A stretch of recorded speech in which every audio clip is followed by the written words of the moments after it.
And next up at UFC Perth, we've got Shamil Gaziev taking on Brando Pericic. And I'm pretty high on this guy, Pericic. He's a nice addition to the heavyweight division here in the UFC.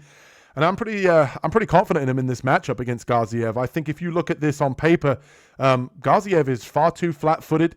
He doesn't rely on his wrestling enough, and I think that even though he does have one-shot power as a big guy, I just think that in terms of the striking here, Brando Pericic is going to be much more dynamic, much faster. He has nice kicks to the body as well that he can really wear on the gas tank of Gaziev. And I just think that Gaziev is going to be too slow in this matchup. I think Pericic, his speed is going to be too much for Gaziev. I think he might fall back on the wrestling, but because Pericic does train over at City Kickboxing, they're renowned for their good takedown defense, especially against the cage. We saw that in his last fight. He was able to defend the takedowns of Louis Sutherland, keep that one on the feet, and ultimately find the knockout. I think he trusts in his hands. He's in his physical prime at 31 years old, 6'5" as well. The guy's a problem, and I really do think that Shamil Gaziev is going to have difficulty here against Brando Pericic.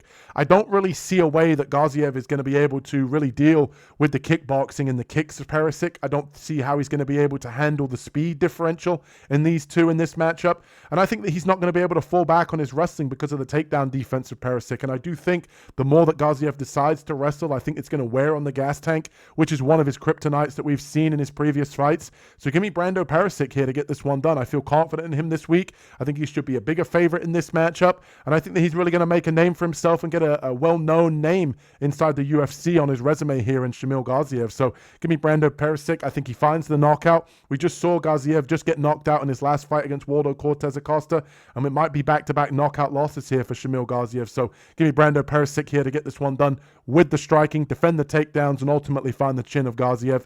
Let's see if Carlos agrees with me in this one. Okay, in this one, I'm going to take Pericic to get it done. I feel Gaziev, he has decent boxing, and, he's a heavy puncher, and he's got pretty good hand speed, for a big guy. And it's not really something you'd expect, but his feet aren't that quick.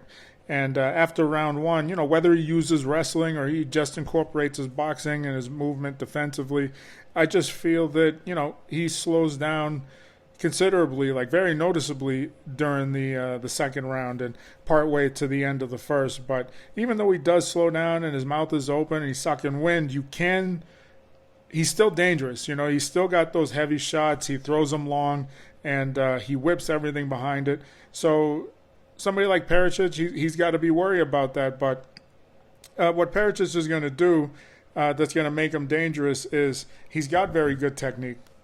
His defense does look pretty good.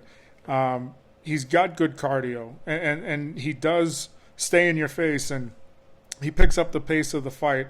And what he can do is he can stay safe, keep his guard up, use his movement, and force Gaziev to, throw some shots that he doesn't want to, and get him in a clinch, and get some blood in those arms, and get that heart rate up. And, when that happens, you got to, it's going to be up to Pericic to figure out, when am I going to pick up the pace? When am I? And for the most part, he's been pretty good. He stays long with his strikes.